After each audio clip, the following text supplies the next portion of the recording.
Double Guinness world record holder Somaiya MSPM group प्रस्तुत करता है चंद्रपुर का best engineering college. Somaiya institute of technology Chandrapur AICTE नई दिल्ली एवं महाराष्ट्र शासन द्वारा अप्रूव्ड, जहां मिलती है क्वालिटी एजुकेशन और शानदार करियर की guarantee.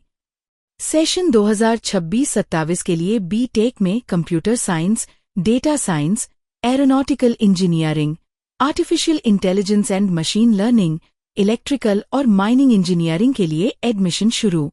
SC, ST, NT, VJ, SBC छात्रों के लिए सरकारी स्कॉलरशिप के तहत निःशुल्क प्रवेश। OBC और ओपन कैटेगरी के लिए 50% तक फीस में छूट, साथ ही माइनॉरिटी और EBC स्कॉलरशिप उपलब्ध। आज ही संपर्क करें। Somaiya institute of technology, DTE code 4703, Vadgam ward Chandrapur. Mobile number 9800004715। राज्य में लगातार बढ़ती ईंधन की कीमतों के बीच नेशनल कांग्रेस पार्टी ने नागरिकों से ईंधन बचाने और फिजूल खर्ची से बचने की अपील की है। पार्टी की ओर से कहा गया है कि लोग अनावश्यक यात्रा कम करें, पैसों की बचत पर ध्यान दें और फिलहाल सोना खरीदने के बजाय आर्थिक योजना को प्राथमिकता दें। पार्टी ने इसे सिर्फ व्यक्तिगत नहीं बल्कि सामाजिक जिम्मेदारी भी बताया। पार्टी पदाधिकारियों के अनुसार रोजाना हजारों लोग छोटे छोटे कामों के लिए सरकारी दफ्तरों के चक्कर लगाते हैं, जबकि अब कई सेवाएं ऑनलाइन उपलब्ध हैं। ऐसे में नागरिकों को अपने कामों की सही योजना बनाकर एक ही बार में अधिक काम निपटाने की सलाह दी गई है। इससे समय, पैसा और ईंधन तीनों की बचत होगी। पार्टी ने डिजिटल सेवाओं के अधिक उपयोग पर भी जोर दिया। इसके साथ ही राष्ट्रवादी कांग्रेस के सरकारी वाहनों के दुरुपयोग के खिलाफ भी सख्त रुख अपनाया। पार्टी प्रवक्ता प्रशांत पवार ने चेतावनी देते हुए कहा कि छुट्टी के दिनों में यदि कोई अधिकारी सरकारी वाहन का निजी उपयोग करते हुए पाया गया तो संबंधित वाहन को पुलिस स्टेशन ले जाकर कार्रवाई की मांग की जाएगी। पार्टी ने नागरिकों से सार्वजनिक संसाधनों के जिम्मेदार उपयोग और जागरूकता दिखाने की अपील की है।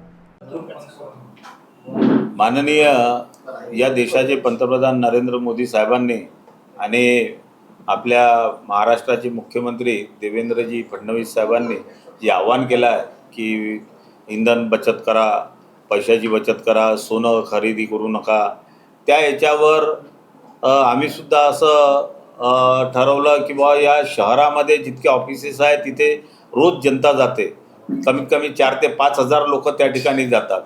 जसं आता ताईंनी सांगितलं की बा तिथे असं डिसाईड करायला पाहिजे की तू 15 दिवसानंतर आहे, 1 महिन्यानंतर आहे, किंवा आता ऑनलाईन आहे तर ऑनलाईन तुम्ही उत्तरं द्यायला पाहिजे। ते सगळं न करता प्रत्येक व्यक्ती जर तिथे जाऊन बसला त्याचा वेळ जातो, त्याचा पैसा जातो, इंधन जातं, या सगळ्या गोष्टी खर्च होतात। म्हणून आम्ही नागपूरच्या जनतेला राष्ट्रवादी काँग्रेस पक्षातर्फे आवाहन करत आहे की ज्या दिवशी तुम्हाला काम असेल त्याच दिवशी तुम्ही तिथे जा आणि ज्या दिवशी तुम्हाला तो ऑफिसर किंवा जो कोणी तिथे असेल अथॉरिटी ती ज्या दिवशी बोलवेल त्या दिवशी जा।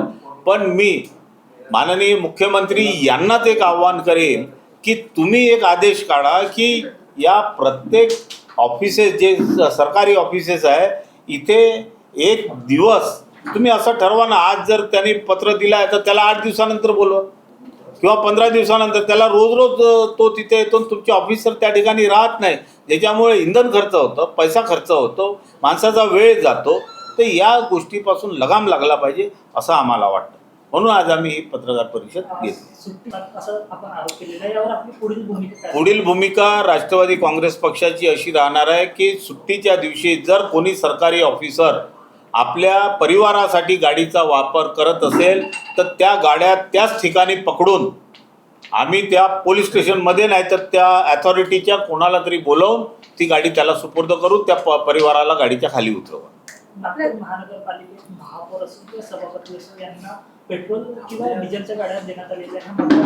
पंतप्रधान यांच्या आवाहनानंतर त्यांना ईव्हीच्या गाड्या देण्यात आल्या असं आपलं नाही, त्या आमच्या सत्ता पक्ष नेता आहेत, ह्या बोलतील त्याच्यावर। आपल्या राष्ट्रवादी काँग्रेस त्याच्या फोटोवर नसेल, कुठेतरी लावलं असेल कोणत्या कांट्यात वरती विरती यंत्र, आता कोणी लावलं काय लावलं त्याची माहिती घेऊ आता, कारण की अजून आम्हाला माहीत नाही। आज ते वर्तमानपत्रात आला आहे, त्याच्यामुळे मला मगाशी तुमच्या इलेक्ट्रॉनिक मीडियाच्या लोकांचे फोन आले, मुंबईवरून 2-3 चॅनलचे फोन आले की काय आहे म्हणून, पण मला ते माहीत नसल्यामुळे मी काही ते त्याच्यावर बोलू शकत नाही।